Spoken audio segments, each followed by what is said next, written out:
Sebuah karya terbaik dari Eza Mintarja, kelanjutan dari kisah Pelangi di Langit Singasari yang telah kami tayangkan sebelumnya. Kisah kolosal bernuansa sejarah dan fiksi di kehidupan tanah Jawa dengan judul Bara di Atas Singgasana. Pada kesempatan yang sangat baik ini, kita masuk pada bagian yang pertama dengan episode Putra Mahkota. Sahabat Permata TV yang tercinta, saat ini kita sampai pada seri yang ke-72. Selamat menikmati.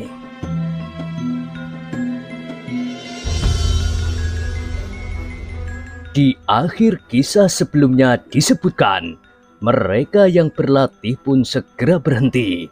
Dengan herannya perwira pengawal yang sedang berlatih bersama muridnya itu pun memandang Toh Joyo yang memasuki arena. "Kalian terlampau bernafsu," berkata Toh Joyo kepada Mahisa Wongateleng dan Panji Saprang. "Seharusnya kalian tidak boleh berbuat sekehendak hati. Apakah gunanya unsur-unsur gerak yang pernah kau pelajari kalau tidak pernah terbayang di dalam tata gerak? Kalian tidak sedang berlatih berdasarkan ilmu yang kalian pelajari, tetapi kalian sekedar berkelahi dengan kasarnya, memukul, menyepak dan menghantam tanpa perhitungan. Kalau lawan kalian memiliki ketenangan, kalian akan segera dihancurkannya." Mahisa Wongateleng dan Panji Saprang mendengarkannya sambil mengangguk-angguk. "Mungkin kalian tidak merasa, tetapi kami yang menyaksikan dapat melihat kesalahan itu, kecuali mereka yang sama sekali tidak mampu menilai tata gerak sama sekali." Kedua adik-adiknya itu mengangguk-angguk dan mengangguk-angguk.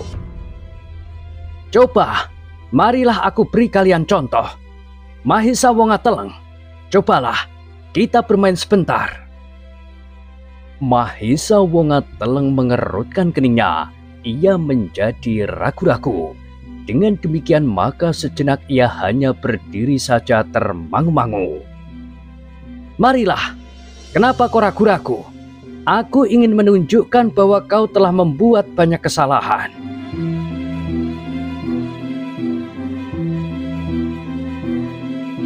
Mahisa Wongateleng masih juga ragu-ragu.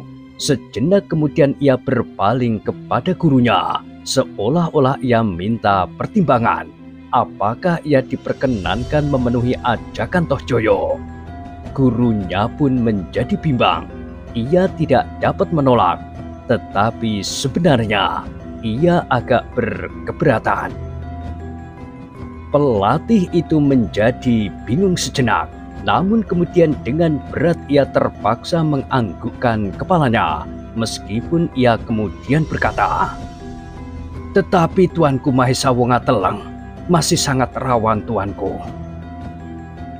"Aku sudah tahu. Justru karena itu, aku ingin menunjukkan kelemahan-kelemahannya. Dan jangan cemas, aku dapat menyesuaikan diriku menghadapi anak-anak yang baru mulai." Karena gurunya tidak berkeberatan, Mahisa Wongateleng pun kemudian maju mendekati kakandanya.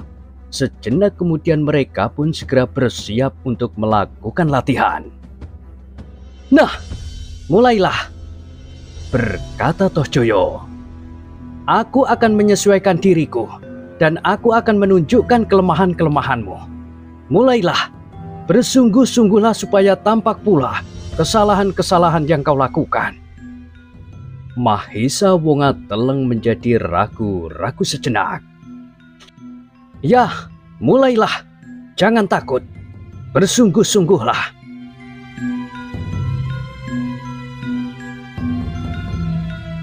Sejenak kemudian Mahisa Wongateleng melangkah semakin dekat. Dengan ragu-ragu, ia pun kemudian mulai menyerang.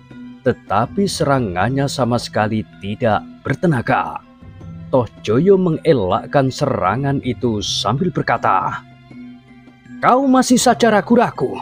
Jangan kau kekang tenagamu. Lepaskan serangan seperti kau berkelahi bersungguh-sungguh. Jika tidak demikian, aku tidak akan dapat menilai tata gerakmu yang salah. Mahesa Wongateleng menjadi semakin berani. Geraknya menjadi semakin cepat dan tangkas. Namun Toh Joyo dapat mengelakkannya dengan lincahnya pula. Sejenak kemudian latihan itu pun menjadi semakin cepat.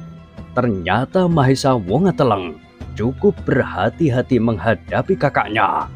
Tanpa disangka-sangka oleh Toh Joyo, maka serangannya menjadi semakin cepat. Anak gila, pikir Toh Joyo.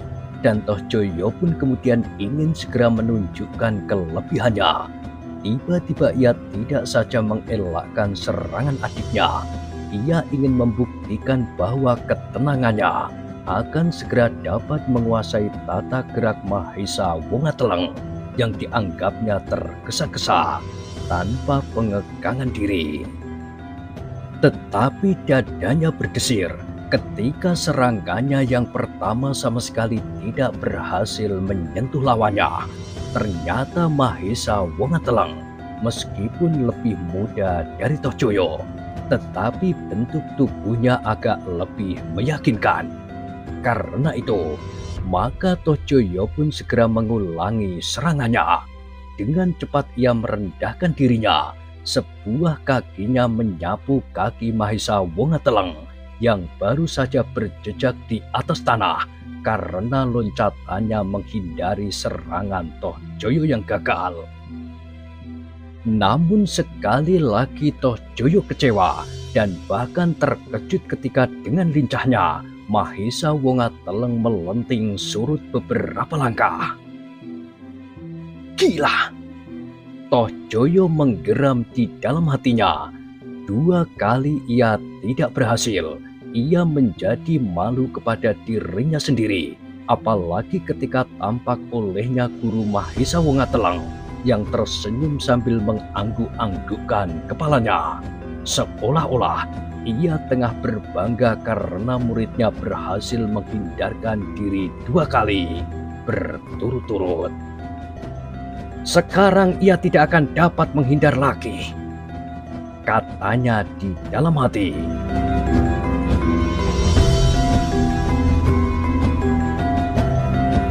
Ternyata Toh Joyo telah menyiapkan suatu serangan yang meyakinkan bagi Mahesa Wongateleng, meskipun tidak sampai membahayakan. Namun demikian ternyata guru Mahesa Wongateleng dapat melihat lewat kerut kening dan sikap Toh Joyo bahwa serangan mendatang pasti tidak akan dapat dielakkannya. Mahesa Wongateleng sendiri tidak begitu menghiraukannya apakah Toh Joyo akan bersungguh-sungguh atau sekedar bermain-main. Ia pun merasa bangga atas dirinya karena ia berhasil mengelakkan serangan-serangan Toh Joyo. Bahkan kemudian ia menjadi semakin mantap apabila Toh Joyo berlatih semakin cepat. Dengan demikian ia akan mendapat banyak kemajuan dan pengalaman. Tetapi Mahesa Wongateleng sama sekali tidak menyangka bahwa Toh Joyo menjadi marah karena ia justru berhasil menghindari serangannya. Ia menyangka bahwa Toh Joyo akan memujinya dan kemudian mempercepat serangannya untuk menuntunnya. Demikianlah ketika Mahesa Wongateleng menjadi sedikit lengah, meluncurlah serangan Toh Joyo yang cepat dan keras dan bahkan sama sekali tidak terduga-duga.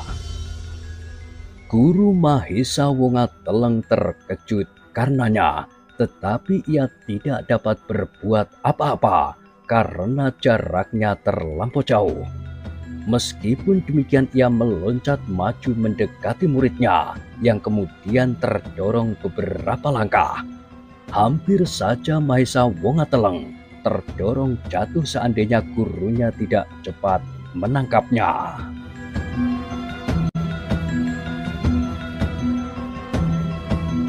Mahesa Wonga Teleng menyeringai menahan sakit di dadanya. Ternyata serangan Toh Joyo itu telah mengenai dadanya dan mendorongnya dengan keras. Yang menjadi basah oleh keringat adalah Anusapati. Hampir saja ia lupa akan dirinya ketika ia melihat Toh Joyo menyerang Mahesa Wonga Teleng. Dadanya berdesir tajam. Hampir saja ia meloncat menahan serangan itu. Seandainya ia melakukannya, maka ia pasti berhasil mendorong Toh Joyo ke samping dan bahkan membantingnya jatuh.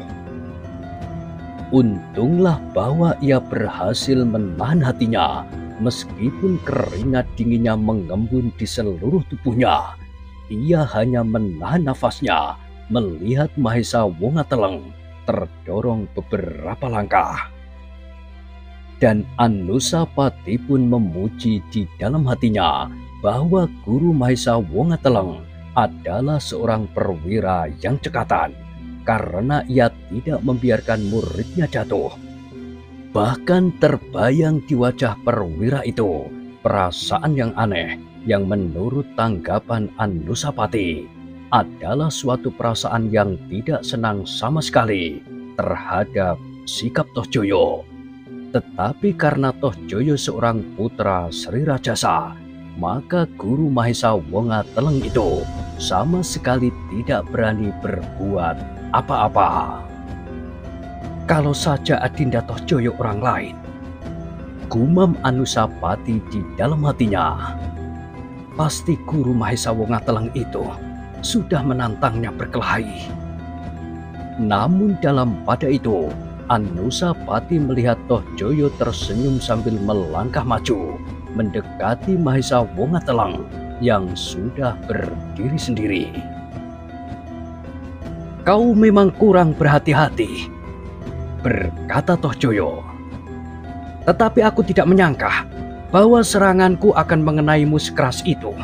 Seharusnya kau mampu mengelakkannya atau mengurangi tekanan serangan itu. Tetapi kau gagal.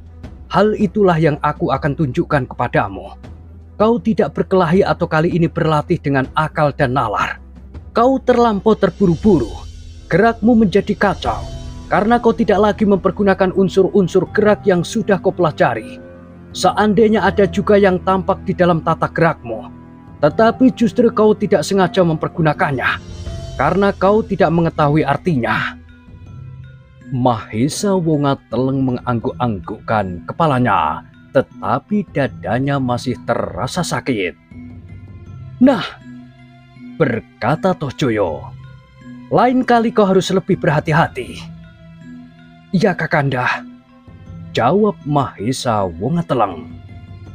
"Berlatihlah dengan baik. Cobalah mengerti arti setiap tata gerak." Lalu kepada pelatih adiknya Toh Joyo berkata, "Sekarang kau melihat kelemahan muridmu. Ia tidak sadar menghayati tata gerak yang kau berikan." Perwira itu menganggukkan kepalanya. "Hamba tuanku." "Nah, berlatihlah terus. Aku akan melihatnya." Perwira itu menganggukkan kepalanya. Sekilas ditatapnya wajah Anusapati, tetapi ia tidak mendapat kesan apapun di wajah yang seakan-akan dia membeku itu. Tetapi Anusapati itu terkejut ketika tiba-tiba saja Toh Joyo berkata lantang, "Ha, aku hampir lupa. Di sini ada Kakanda Anusapati. Barangkali aku dapat memberikan beberapa contoh yang lebih baik bagi kalian yang berlatih di sini. Adinda Mahesa Wonga Teleng, Adinda Panji Saprang, Adinda Sudatu, dan yang lain-lain." Anusapati menjadi berdebar-debar. "Kakanda Anusapati, marilah kita berlatih sejenak. Kita akan dapat memberikan beberapa contoh kepada adik-adik kita, sebagaimana seharusnya kita menguasai tata gerak di dalam latihan dan perkelahian yang lebih sulit. Bukankah Kakanda Anusapati sama sekali tidak berkeberatan?" Dada Anusapati berdesir mendengar ajakan itu. Ia sama sekali tidak menduga bahwa ia akan menghadapi suatu keadaan yang sangat sulit. Marilah Kakanda Anusapati, kita sekedar bermain-main untuk menunjukkan kepada adik-adik kita gerakan-gerakan yang agak sulit, supaya mereka mendapatkan gambaran apakah yang kelak akan mereka pelajari, apa yang harus mereka mengerti sebelum mereka meningkat pada ilmu yang lebih tinggi. Dalam tingkat kita ini pun, kita masih belum diperkenankan untuk mempelajari ilmu yang khusus yang dapat menjadi pegangan kita masing-masing untuk selanjutnya. Desak Toh Joyo kemudian. Anusapati masih belum menjawab, tetapi ia sadar bahwa Toh Joyo sebenarnya sama sekali tidak ingin menunjukkan gambaran tentang gerakan-gerakan yang lebih sulit seperti yang dikatakannya. Ia hanya sekedar ingin menyombongkan dirinya, menunjukkan kelebihan-kelebihannya, sehingga adik-adiknya menjadi heran dan kemudian memujinya. Apalagi apabila di dalam latihan itu, ia berhasil mengalahkan kakak sulung dari anak-anak muda yang ada di longkangan itu. Anak sulung yang bergelar Pangeran Pati, Kerajaan Besar Singasari.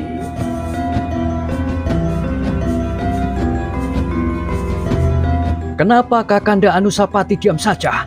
Sebaiknya Kakanda Anusapati tidak usah merahasiakan kemampuan Kakanda. Bukankah mereka adik-adik kita yang memerlukan bimbingan kita?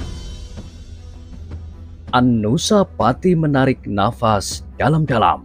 Katanya kemudian, tetapi kita dapat mengambil jalan lain, Adinda Toh Joyo. Latihan adalah jalan yang sebaik-baiknya, jawab Toh Joyo. Kalau kita hanya sekedar menunjukkan unsur-unsur gerak, itu tidak akan banyak berarti. Tetapi kita tidak boleh mengadakan latihan itu, sahut Anusapati selanjutnya. Kenapa? Di sini tidak ada guru kita. Latihan-latihan langsung bagi kita tidak dibenarkan tanpa hadirnya guru kita. Itu sekedar peraturan, tetapi kita dapat saja mengambil suatu kebijaksanaan. Anusapati terdiam sejenak dan bahkan Sudatu menyambung. Ya Kakanda Anusapati, dengan demikian kita akan dapat menyaksikan suatu latihan yang pantas kita pelajari. Bukan sekedar latihan-latihan kita sendiri. Kami pasti akan dapat memetik manfaatnya apabila Kakanda berdua bersedia mengadakan latihan. Gerak-gerak yang sulit, namun masih berada dalam batas kemampuan kami. Kami akan dapat mempelajarinya langsung. Kakanda dapat mengulangi tata gerak itu beberapa kali. Tetapi Anusapati menggeleng lemah. Sayang Adinda Sudatu, jawabnya. Kakanda Anusapati bukannya segan berlatih dan menunjukkan tata gerak yang Kakanda miliki. Tetapi Kakanda tidak berani melanggar pantangan yang diberikan oleh guru kami. Kakanda tidak usah takut, berkata Toh Joyo. Akulah yang akan bertanggung jawab apabila guru marah kepada kita nanti.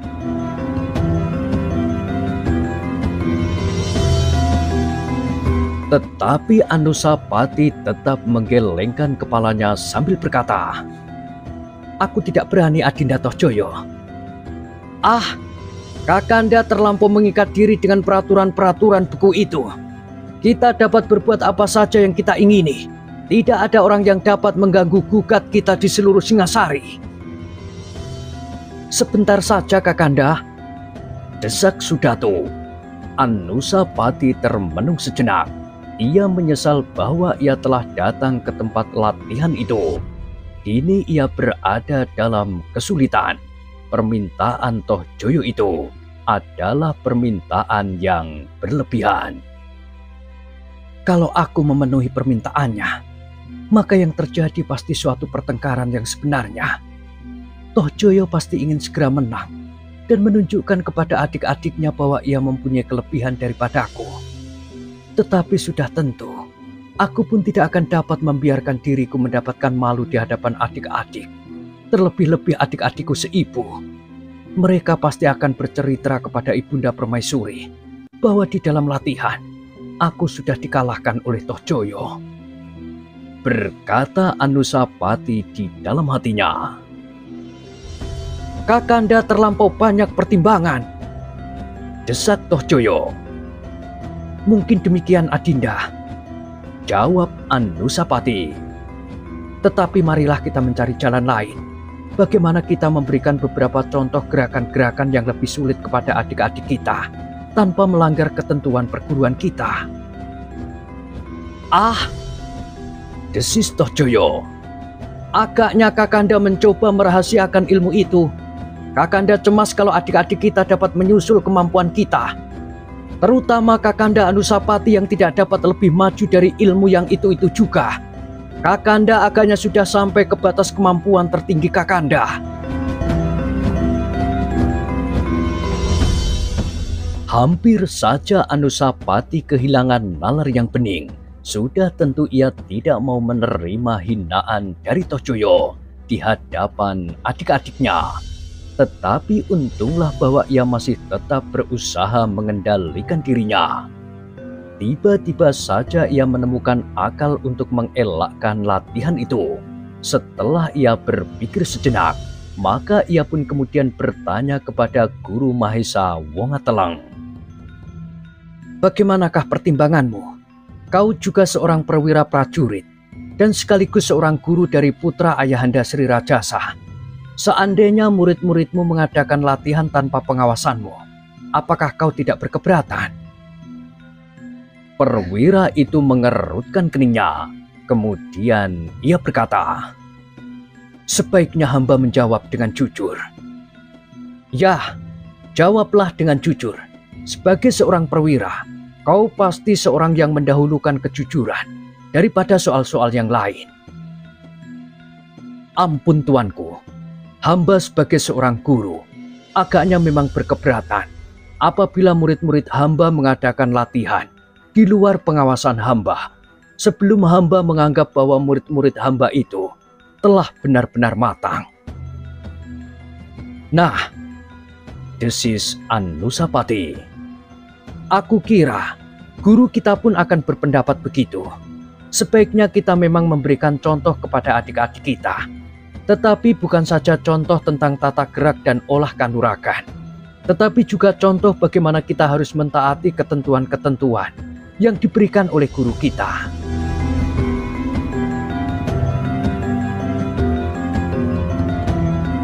Wajah Toh Joyo menjadi kemerah-merahan. Dipandanginya Anusapati dan Guru Mahesa Wongatelang itu berganti-ganti.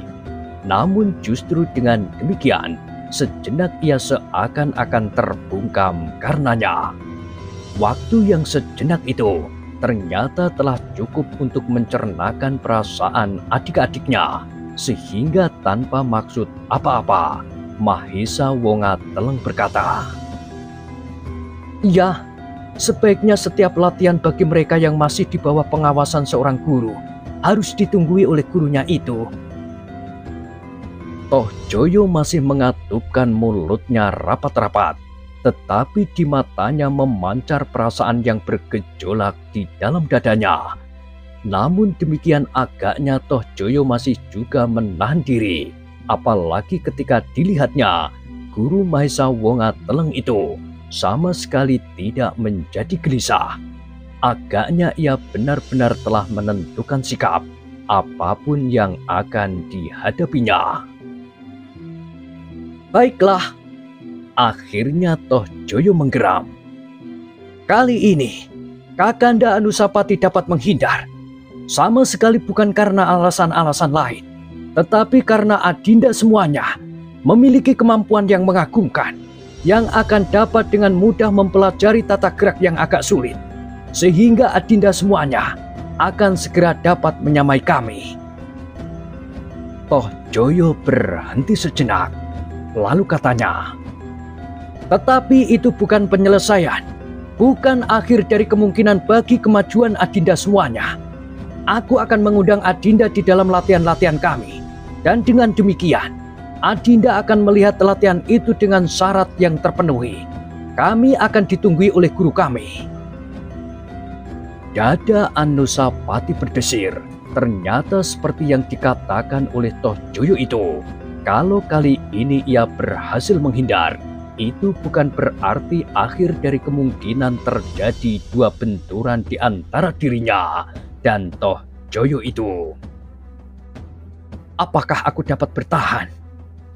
Desis Anusapati di dalam hati. Dalam pada itu, Guru Mahesa Wonga Telenglah yang kemudian mengambil alih suasana. Kepada murid-muridnya ia berkata, "Marilah tuanku, kita berlatih terus. Latihan-latihan yang telah tuanku terima dengan beberapa perbandingan yang tuanku dapatkan dari kakanda tuanku pasti akan bermanfaat." Mahesa Wonga Teleng dan adik-adiknya pun segera bersiap pula untuk menerima latihan-latihan berikutnya. Namun Toh Joyo tidak lagi merasa perlu untuk menunggui latihan-latihan itu. Bersama pengawalnya, ia pun kemudian meninggalkan arena latihan di Longkangan dalam itu.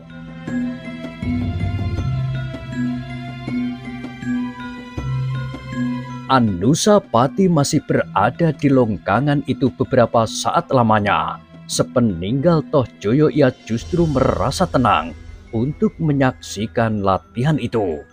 Tetapi jauh berbeda dari adiknya, Anusapati sama sekali tidak pernah berhasrat menghentikan latihan itu dan memberikan beberapa petunjuk kepada adik-adiknya.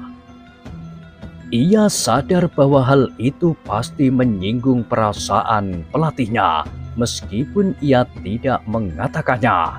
Dan Anusapati sadar bahwa ia sama sekali tidak berhak berbuat demikian menurut tata kesopanan di dalam setiap perguruan.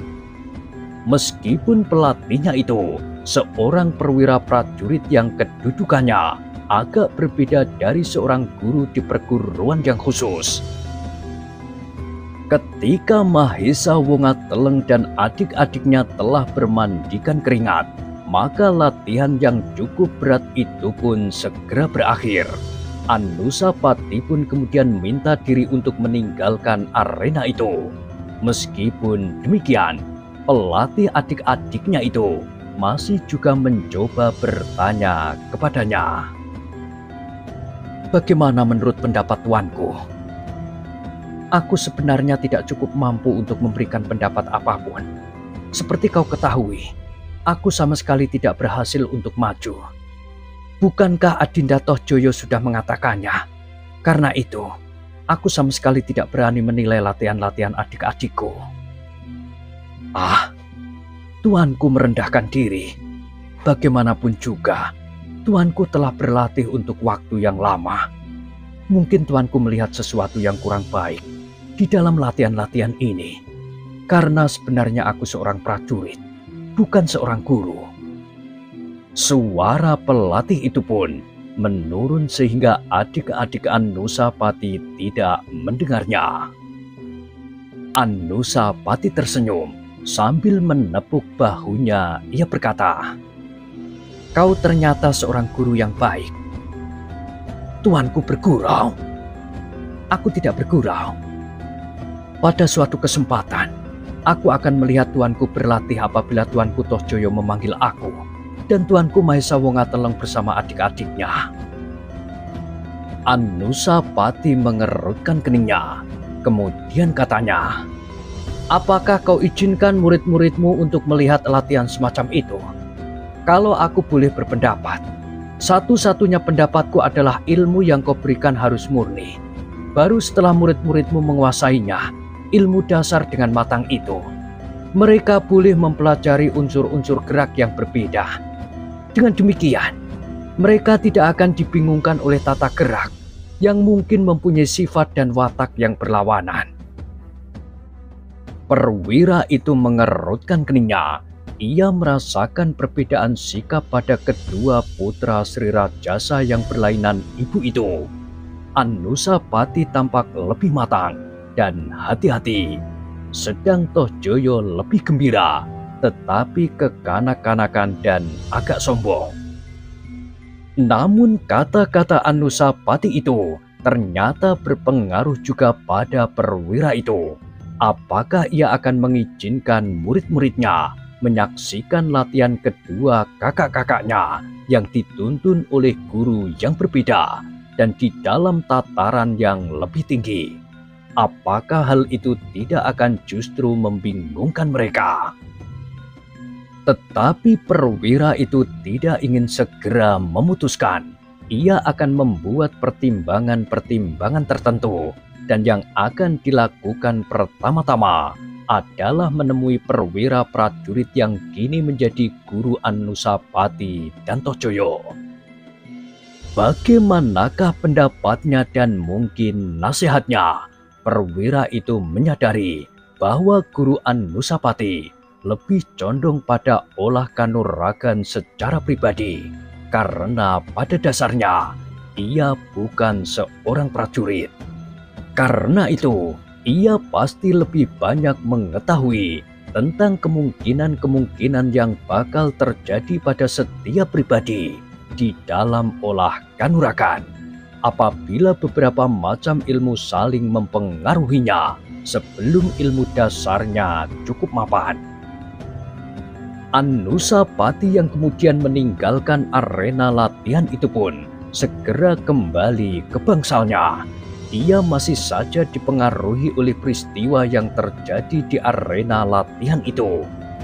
Tohjoyo pasti berusaha dengan sekuat tenaganya untuk menyeretnya ke dalam suatu bentuk latihan yang agak khusus agar ia dapat mengundang adik-adiknya untuk menyaksikan latihan itu. Latihan yang sudah pasti menurut rencananya dengan mudah akan dapat menunjukkan kemenangannya dari Anusapati. Persoalan itu ternyata telah mendebarkan dada Anusapati. Ia sebenarnya tidak ingin terlibat dalam kesulitan serupa itu terus-menerus, tetapi ia berada di dalam suatu lingkungan yang tidak menguntungkannya. Seperti yang diharapkannya, maka pada suatu saat Sumekar pun datang ke halaman bangsalnya. Ia melihat sebatang bunga soka telah berada di sudut dan bunga ceplok piring yang masih setinggi jengkal tangan dikurung dengan pagar bambu di sisi regol dalam. Dengan sebuah bumbung air di tangan, Sumekar berjalan menyilang halaman dan kemudian tertegun sejenak ketika melihatnya duduk di serambi. Anusapatilah yang kemudian turun mendekatinya sambil menuangkan air dari dalam bumbung yang besar itu ke pohon-pohon bunga. Sumekar berbisik, "Tuanku sudah melihatnya." "Iya," jawab Anusapati. "Bagaimana? Apakah adinda tuanku memiliki kemungkinan yang baik juga di hari depannya dan diasuh oleh seorang guru dengan baik dan tidak berat sebelah?" "Mereka pada umumnya mempunyai kemungkinan yang baik di dalam olah kanuragan. Gurunya pun seorang yang baik pula, sama sekali tidak menunjukkan tanda-tanda berpihak pada siapapun." Sumekar mengangguk-angguk. "Apakah tuanku Tohjoyo hadir juga?" Anusapati mengangguk. Kemudian diceritakan apa yang telah terjadi atasnya. Usaha Tohjoyo untuk memancing perkelahian, dan yang sudah tentu ia ingin menyelesaikannya dengan baik untuk kepentingannya.